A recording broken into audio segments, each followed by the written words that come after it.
আমরা অষ্টম শ্রেণীর গণিত প্রবাহ বইটা থেকে অঙ্ক শুরু করেছিলাম। এর আগের দিন আমরা 1 থেকে 11 পর্যন্ত অঙ্ক করেছি। আজকে আমরা 12 অঙ্কটা করব।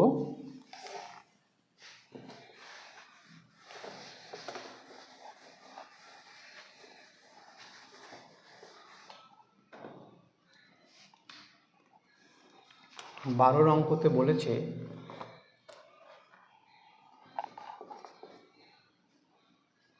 চিনির মূল্য 20% বেড়ে গেছে। চিনির মূল্য 20% বেড়ে গেছে।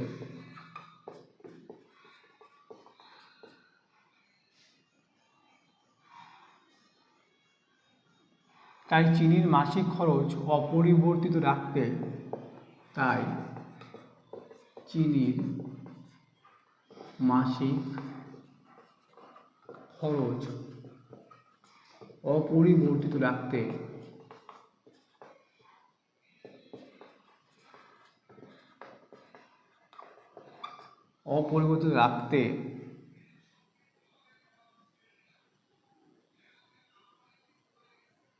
চিনির মাসিক ব্যবহারের পরিমাণ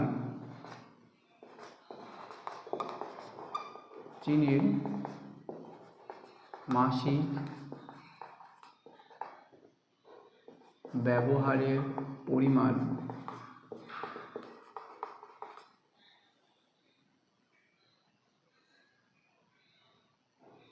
চিনির মাসিক ব্যবহারের পরিমাণ শতকরা কত কম করতে হবে?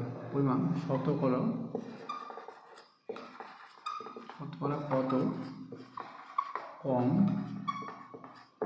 করতে হবে, এটা অঙ্ক। কি বলেছে আমরা পড়ি আরেকবার। চিনির মূল্য 20% বেড়ে গেছে, তাই চিনির খরচ অপরিবর্তিত রাখতে চিনির মাসিক ব্যবহারের পরিমাণ শতকরা কত কম করতে হবে, এটা আমাদের অঙ্কে বলেছে। তাহলে অঙ্কটা করি। তাহলে প্রথমে আমরা কি করব, একদিকে লিখি, এখানে আমরা অঙ্কটা ধরে নিয়ে করতে পারি। এইভাবে ধরি, আগে চিনির অন্যভাবে করতে পারি, এভাবেই করি আমরা। আমি ওইভাবে আরেকভাবে করে দেখাচ্ছি, এটা করে নিয়ে আগে এরকম লিখি। ধরি আগে প্রতি মাসে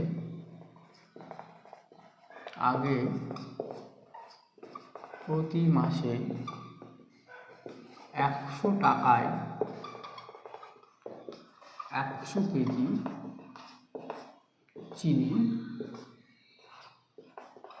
চিনি পাওয়া যেত।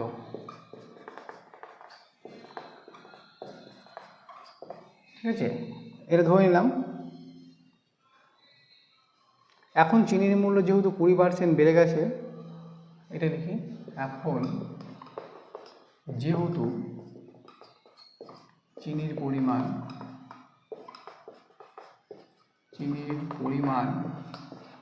20% বেড়ে গেছে,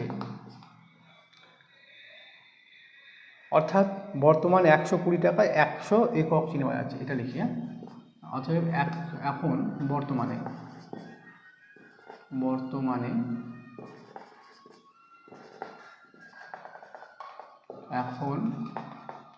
120 টাকায় 100 কেজি 100 ইউনিট 100 কেজি চিনি পাওয়া যায়, তাই না? তাহলে আমরা এইভাবে অঙ্কটা করি। তো এটা কি বলছে, চিনির দাম, একদিকে লিখি চিনির দাম,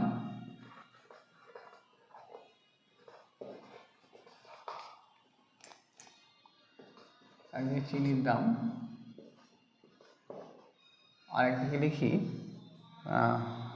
চিনির পরিমাণ।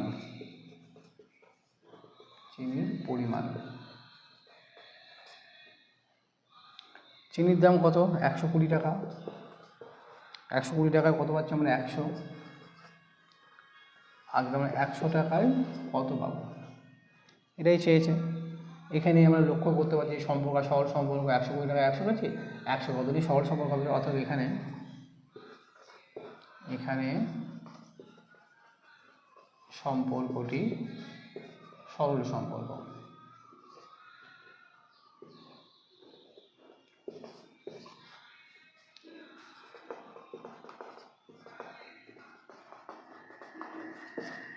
সম্পর্কটি সরল সম্পর্ক।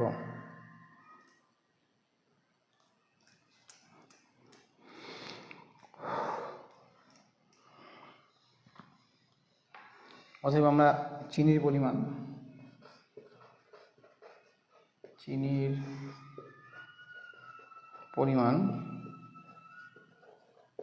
গুণ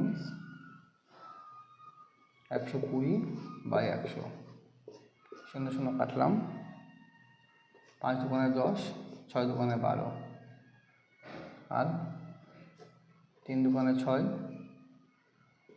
50 দুগুণে 100, 250/3 এত কেজি। কিন্তু অঙ্কটাতে কী বলেছে যে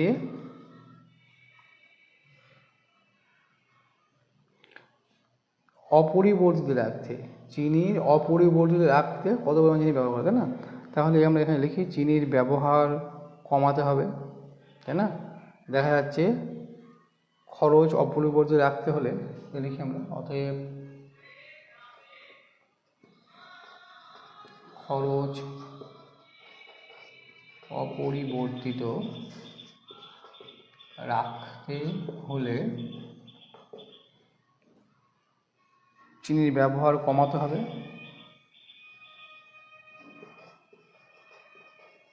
চিনির ব্যবহার কমাতে হবে,